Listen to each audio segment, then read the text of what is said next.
to the Future is Freelance podcast for solopreneurs, digital nomads, slowmads, consultants, remote workers, e-residents, and people living a life without traditional boundaries. We're here for everyone who defies categorization and makes a living and a life their own way. Every other Freelance Friday, we're serving up an audio cocktail of expert tips, inspired insights, and stories from the frontiers of freelancing to help you achieve success with your borderless business, whatever success means to you as you live life on your own terms. Thanks for listening to The Future is Freelance and for being part of the Future of Work revolution.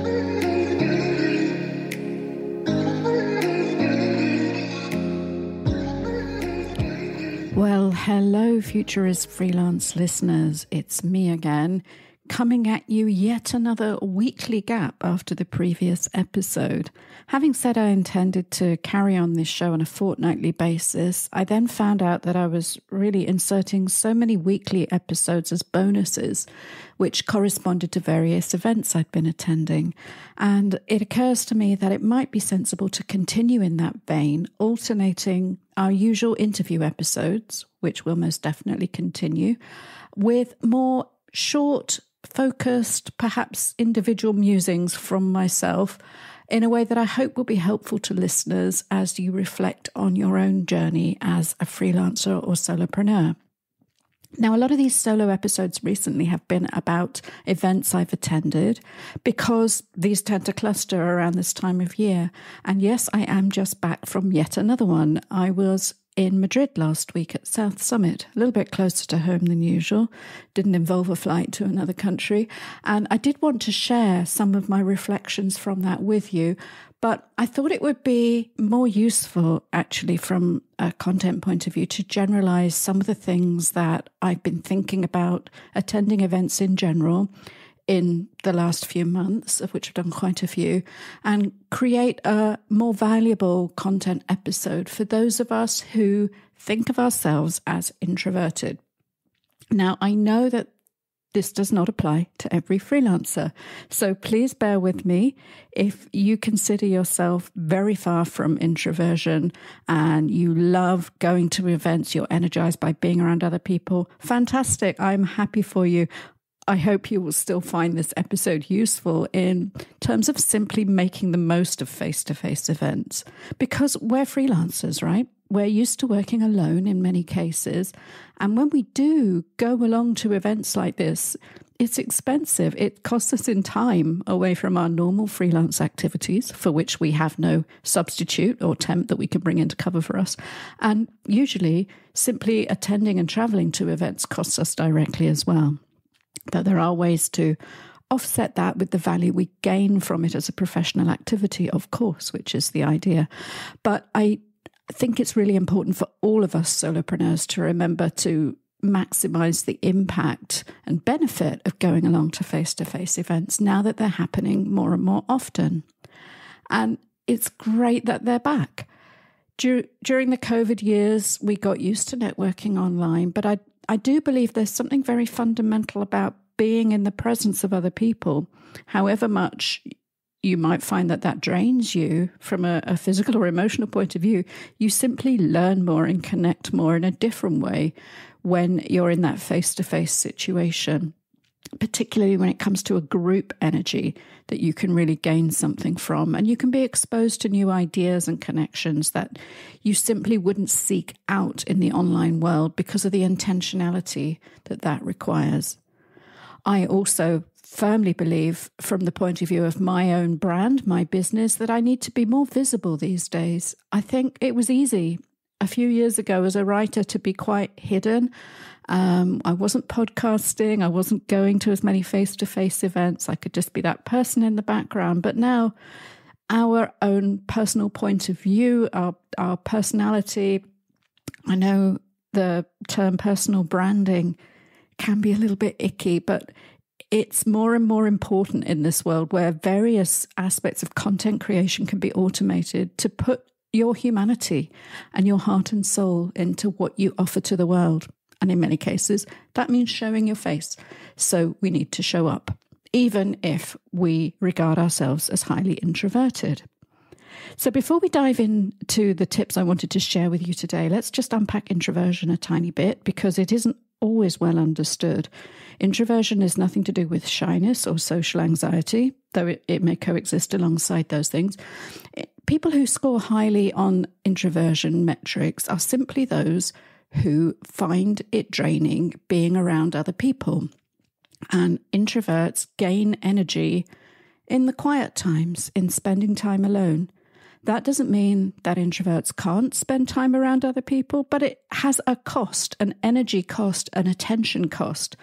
Whereas other people who are more extroverted gain energy from other people. It's nothing to do with an act of generosity or extraction.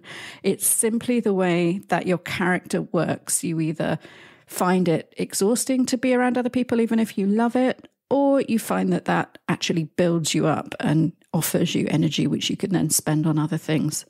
We can't control exactly what type we are. You can score highly on both. There are people who are ambiverted, who are not necessarily in the middle, but have aspects of both in their character. And the important thing I wanted to point out is that however extroverted or introverted you are, you can act against that type. Okay, it doesn't mean that you have to say, right, I'm introverted, so I don't go to these things, or I'm extroverted, so I have to be around other people to do my best work.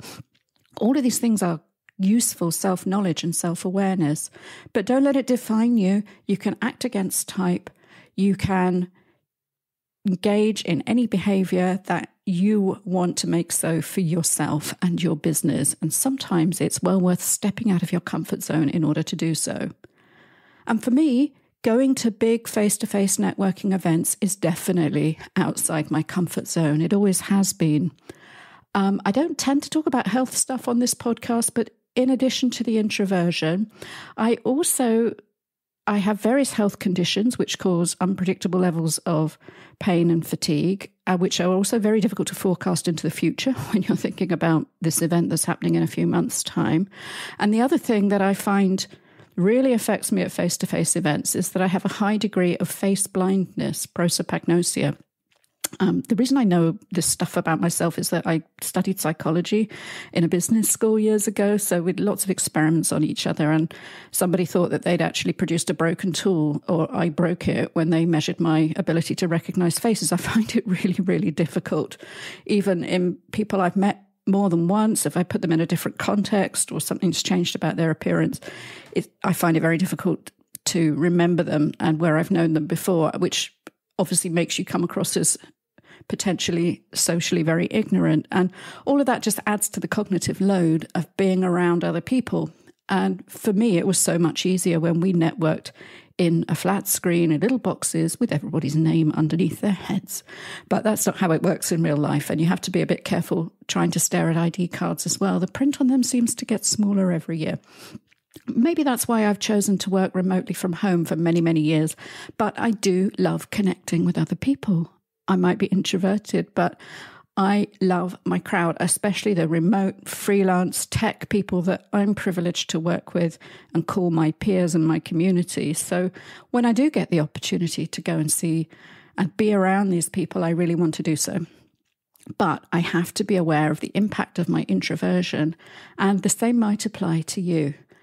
Simply being aware that there's a cost involved. I'm not talking about the freelancer expense of there isn't a client paying for you to go to these things, but there's an energetic cost and there's a time cost, and that can be significant.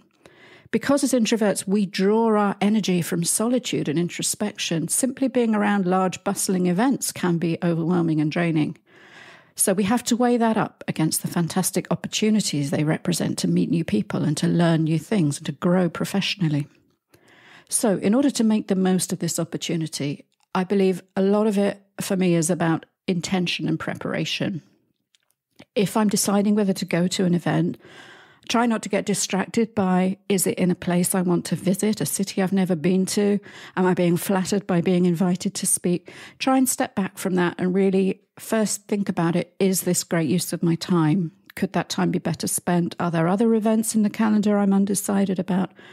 It's great to say yes to things, but sometimes you just need to pause for a moment first. The other way that you need to think about this intentionally is, what do you want to gain from this event? how are you going to measure it? What will a great outcome, when you think about the end of the event and you're going home, what will that look and feel like if you've had a really successful time and you're really glad that you came? Maybe that's about connections and meeting new people. Maybe it's about directly finding work. There's an organization there I really, really want to work with, and I want to go and meet them in person, shake their hands. It might be about seeing people that you already work with or collaborate with or associate with in different ways who you simply don't run across face to face very often. This might be the perfect opportunity to hang out with them all in one place, and that in itself has incredible value in the remote freelance world. The other aspect of building relationships when you're planning ahead, of course, is what are you going to give? How do you want to show up at this event? What do you want to bring to the table? What can you share? How do you want other people to see you? All of this is about that intention and preparation phase. Because if you prepare ahead, particularly looking at the schedule, that will help you manage your energy in the moment. Conference schedules these days are often really jam-packed. There's a sense, and I think it might be a post-COVID thing, of let's jam everything in. It's not a conference anymore. It's a festival. It's a multi-day, week-long event. They deliberately cultivate a sense of FOMO with multiple tracks, so you couldn't attend everything if you wanted to. I'd like you to see that cultivated FOMO as an excuse to say to yourself, okay, I couldn't possibly be in every session, so I'm really going to prioritize, and I'm going to use that fact that also a lot of these sessions are recorded. You can catch them afterwards quite often. And I'm going to be really intentional and really prioritize how I'm going to spend my time, how I'm going to spend my energy. I'm going to give myself permission to take breaks and seek out quiet spaces. Maybe you have some work that you can take with you. And, certainly in remote work conferences and tech conferences, there'll always be somewhere that you can open your laptop, sit down, jam in some headphones and just disconnect for a little while. And you might actually want to make some notes or catch up with some stuff you need to deal with. So all of these things can help you manage your energy. Simply sticking in headphones, actually, and going for a walk, being in that zone with a podcast like this one, or there are other podcasts that are available. But it can take you into that space where you're not in that crowded room anymore, and that can help you to recharge. So when you look at that event program, I think it's really important. What I do is I go through it and I think, all right, I really want to catch that session. I really want to make time for networking after that session because there are speakers on that panel I definitely want to connect with. Later on, at that point, I could go for a walk outside or I could return to my accommodation. How will I build in this time to recharge and reconnect? And how will I make sure I have time for the kind of quality connections that I want to cultivate? For example, other people's idea of fun isn't necessarily yours. You will not see me out on the early morning runs at any event, which seem to have become a thing of conference programs recently. An early morning hike, yes, possibly. And the only reason I'll be able to attend that is I probably didn't go to the loud, late networking drinks the night before. Because for me, going for a wild night out is something I want to do with friends and people I already want to know. I can't stand networking in a noisy music venue and shouting in people's ears. I want to do my networking on the conference floor and then spend my evenings building deeper, more one-to-one relationships over a meal or something. You'll never find me at the music venue party thing. So you need to have a really good look at that program before you go and think about how you're going to flip that FOMO into JOMO, pick out the gems of the things you really want to attend and feel good about skipping the things which don't work for you. They don't offer you what you're there to gain from, and they might fit somebody else's idea of fun. For me, definitely making time before an event and after it is really important. So you need to factor all of this into your budget when it comes to your time and your travel. Often, if you're traveling to another city, to another country, the expensive bit is actually the flight. And provided you're a little bit flexible about your accommodation options, the conference hotel is usually the least affordable option, even if they have some deal. Have a look at what apartments might be available just a few more minutes walk away, which can offer you a chance to stay somewhere a little bit more individual and quirky often, which can be fun, but it can also make it much more affordable to add a day or two on either end. So if you have a long journey, you have a late flight, you can have a day resting in your accommodation, taking a little bit of time to explore a new city, or travel a little bit outside of the area afterwards. These things can give you the emotional and physical recharge you need to really make the most of that event itself, and also to explore any side or fringe events which have grown up around the main conference session. So all of these things you can do in advance. There are usually conference programs published well ahead. They're often electronic. You need to go through and decide what you're going to get out of this investment in your professional business.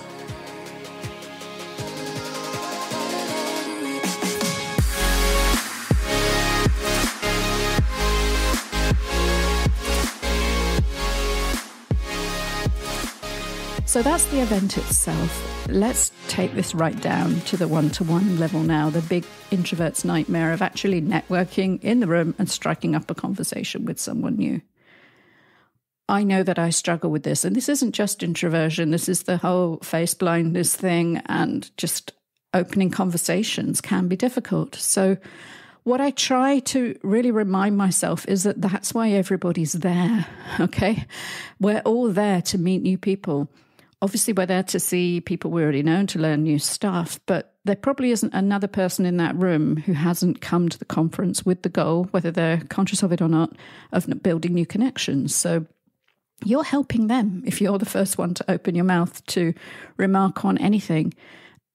Try to find some sense of connection, some little point, even the fact that they were in the room with you for the last session. What did you think of the panel? I thought it was particularly interesting when. Have you had much chance to explore the city?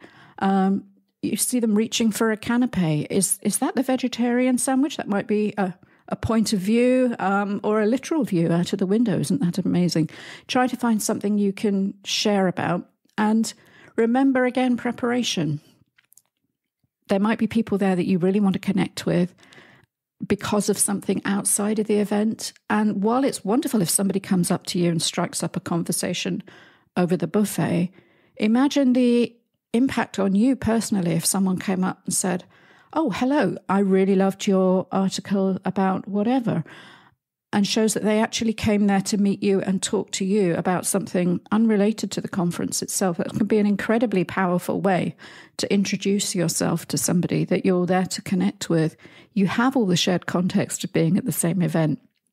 But if you demonstrate to them that you're aware of their work and what they're offering to the world outside of that event, that's incredibly powerful. And I think it can really help you extend that relationship and connection out the other side of the event itself. So that's my big advice to introverts is remember, other people might be more comfortable than you being in this crowd of strangers, but everybody's there to meet someone new. So don't feel awkward about starting it off. And if you're there with limited time and energy, then sometimes you really need to take the lead, and you can't just hang back and wait for other people to initiate a conversation with you.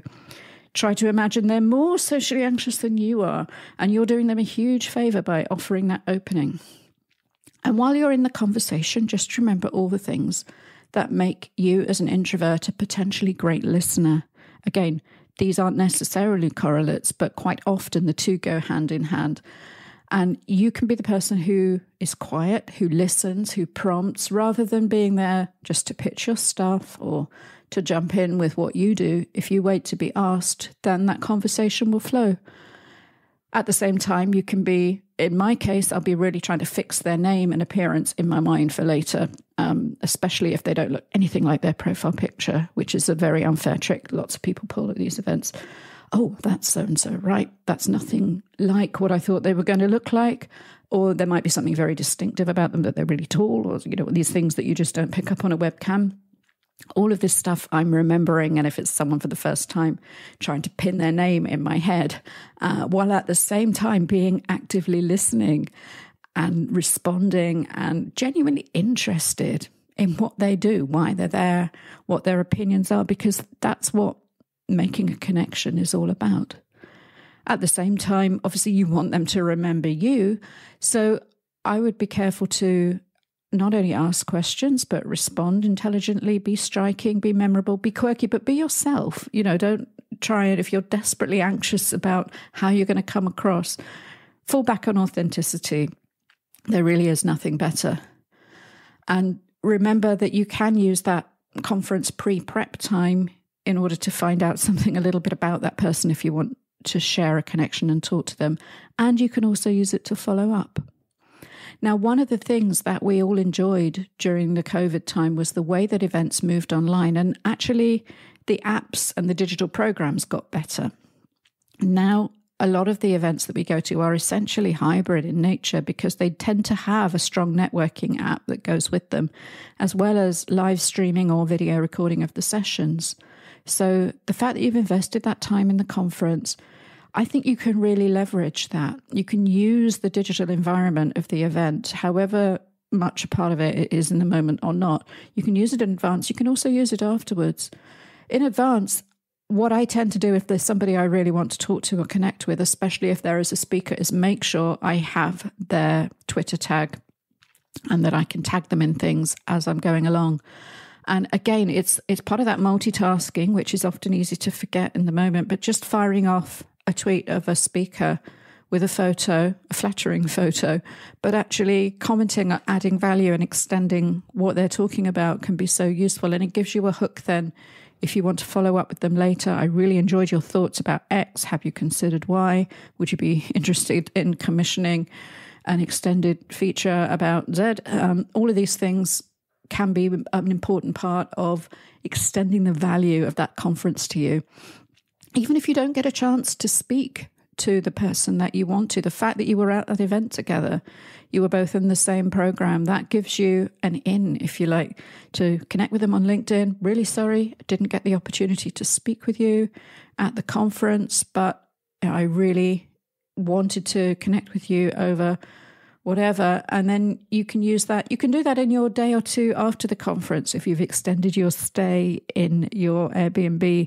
So you're not traveling back immediately. You can have some time to experience the city where you are away from the madness of the expo itself. But you can also use that time to go through the program, make sure that you've noted all your next actions and follow-ups with the key people that you were there to meet. Make sure that you've made notes of any content you want to create off the back of the conference, if that is your game, as it is mine. Make sure that you've made notes for a podcast you want to record when you get back to your peaceful home office studio instead of attempting to capture audio in the craziness of a conference, because for me, that really doesn't work. But above all, this is all part of the buffer zones that you can build in, the ebb and flow that you're probably very used to managing in your day-to-day work environment, whether that's at a co-working or at home or traveling. You know your energy, you know you do your best creative work in the morning, or you need to have that peaceful time later in the afternoon for your deep work or whatever. You know those rhythms, and it's often very hard to translate those to a public event. So what you can do immediately following the event is to ease back into that rhythm. Take the learning and the connections and the value you gained from the face-to-face event, and then think about how you're going to blend that into your workflow and your tasks for the time to come, whether that's stuff you can do immediately or whether you want to go home and think about it all and then start creating, start synergizing for everything that you gain from that face-to-face time.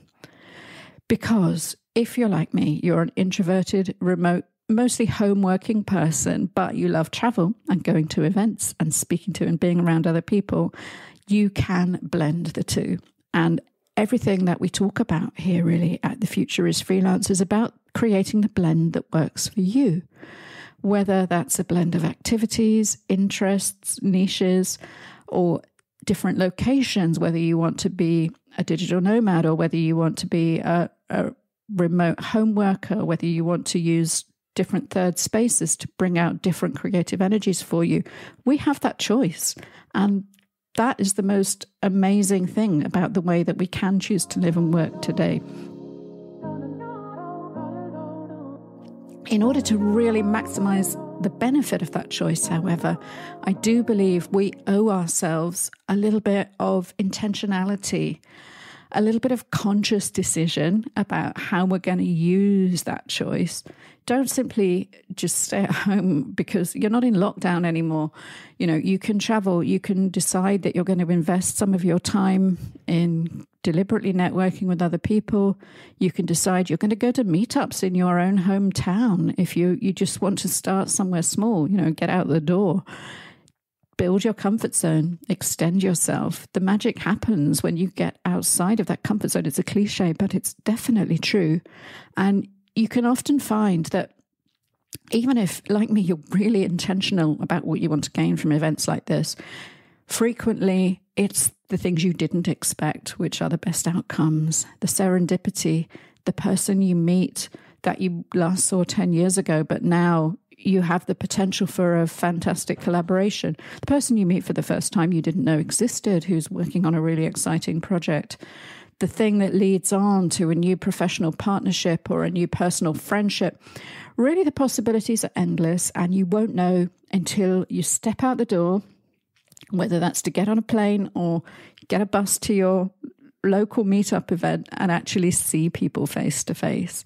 So enjoy and celebrate your introversion, use it, leverage it to get your deep work done in your private home office setting if that's where you're happiest. But I strongly urge you to make the most of face to face as well, to use that choice to get out into the world and see what it has to offer you, to blend the very best of the digital space and the face-to-face environment, and to truly create the life, work, and adventure that you deserve, because that's what it's all about.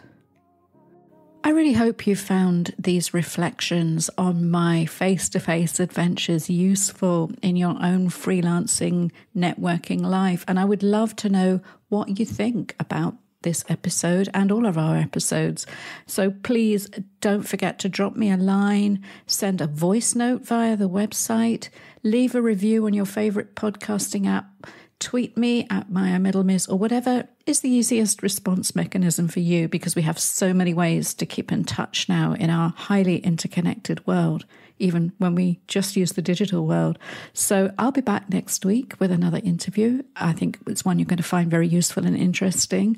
And maybe I'll be back the week after that with yet another personal reflection. Tell me what you want. The future is yours. The future is freelance, and it's what we make it. Thank you for listening to the Future is Freelance podcast. We appreciate your time and attention in a busy world and your busy life. If you enjoyed this episode, please share it with a fellow freelancer. Help us grow this movement of independent entrepreneurs. If you rate and review The Future is Freelance in whatever app you're listening to this right now, or over at futureisfreelance.xyz, then that will help spread the word and help us reach more people who need to hear this message and join the conversation. Together, we can change the world and make sure the future is freelance. This is Maya Middlemiss wishing you success and happiness in your enterprise until our next episode.